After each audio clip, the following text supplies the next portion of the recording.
how to update CapCut on your MacBook. And okay guys, you'll have to do is go to CapCut application.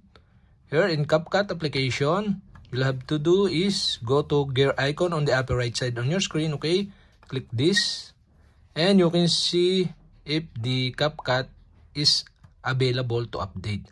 You can see the update button on this pop-up on the upper right side. My version of CapCut is 3.8.0. So you'll have to do is click the update button.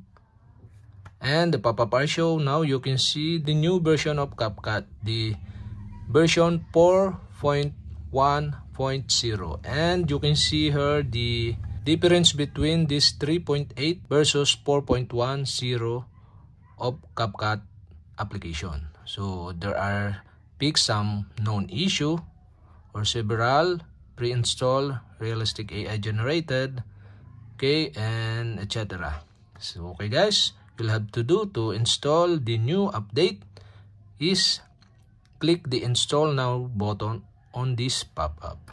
And after that, okay, you can see the CapCut here, the application, and you can see the update button. So you'll have to do is tap the update button and wait a couple of seconds or minutes to update this CapCut application depending on your internet connection.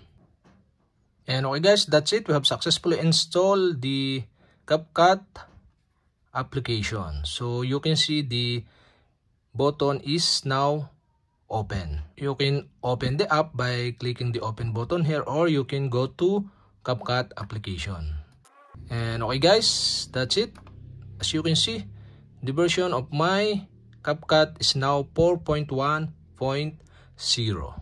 And okay guys, we have successfully updated the CapCut application on MacBook.